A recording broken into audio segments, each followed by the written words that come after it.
सम्राट चौधरी जी का एक बयान आते हैं और वो लगातार इस बात को दावे के साथ ठोकते हुए कह रहे हैं योगी मॉडल हम लागू करेंगे। और खास तौर पर योगी मॉडल में क्या सबसे ज्यादा फेमस है? बुलडोजर, सबसे ज्यादा अपराध, सबसे ज्यादा न जाने क्या क्या चीजें। कानून व्यवस्था का आप देखते ही हैं जो किस तरह से ध्वस्त होता हुआ दिखाई दे रहा है। क्या वाकई में यही तमाम चीजें लागू करेंगे सम्राट चौधरी जी बिहार के अंदर में? सवाल इसी पर हम पूछेंगे। हमारे साथ जो है चाचा जी जो मौजूद है।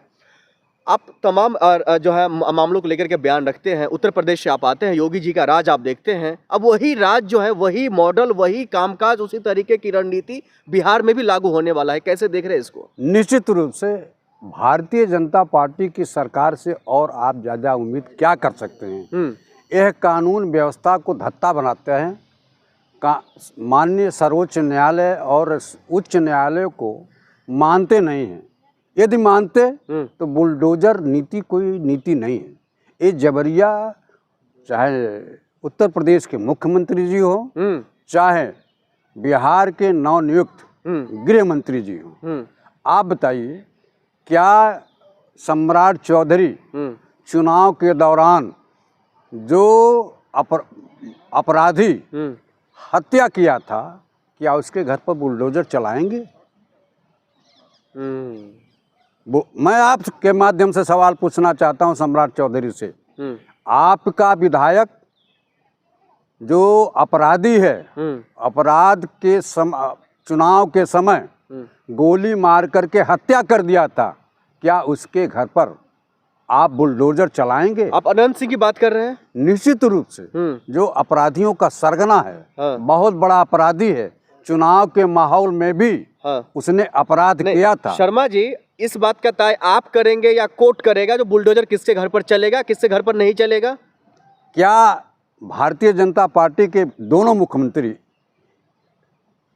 उत्तर प्रदेश के मुख्यमंत्री योगी आदित्यनाथ जी या बिहार के नवनियुक्त गृह मंत्री सम्राट चौधरी निश्चित करेंगे कि किसके घर पर बुलडोजर चलना चाहिए? क्या बुलडोजर चलाना कानून की दृष्टि से उचित है?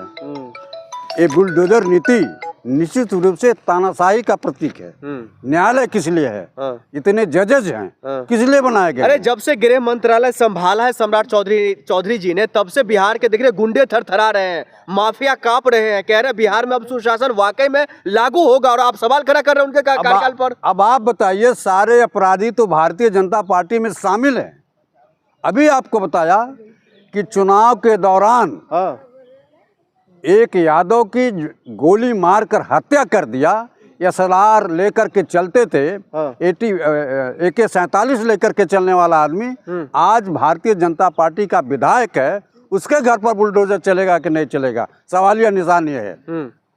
सम्राट चौधरी या कोई भी हो, जिनके ऊपर खुद भ्रष्टाचार के आरोप हैं, जिनकी डिग्री फर्जी है, जिनकी जन्मतिथि फर्जी है, उनको आपने बिहार का गृह मंत्री बनाया है, तो उनसे क्या उम्मीद रखेंगे? अरे वो तो दावा कर रहे हैं बिहार में कानून व्यवस्था का जो चरमरा रही थी। हालांकि वो कानून व्यवस्था का तारीफ कर रहे थे, लेकिन कह रहे थे जो चरमरा रही थी हम उसमें और बेहतर करेंगे, पुलिस विभाग को हम और मजबूत करेंगे, बिहार को हम और मजबूत करेंगे। निश्चित रूप से बिहार में 20 साल से किसकी सरकार रही है? कानून व्यवस्था खराब रही है, इन्हीं लोगों की देन रही है। किन लोगों की देन? भारतीय जनता पार्टी के सहयोगी जनता दल यू, ये भी तो मंत्री थे, सम्राट चौधरी भी तो मंत्री थे। ये सारे के सारे लोग अपराधियों को संरक्षण देते हैं, अपराधियों को टिकट दिए हैं, अपराधी मंत्री हुए हैं। इनसे कानून व्यवस्था नहीं संभल पाएगी, मैं दावे के साथ कहना चाहता हूं।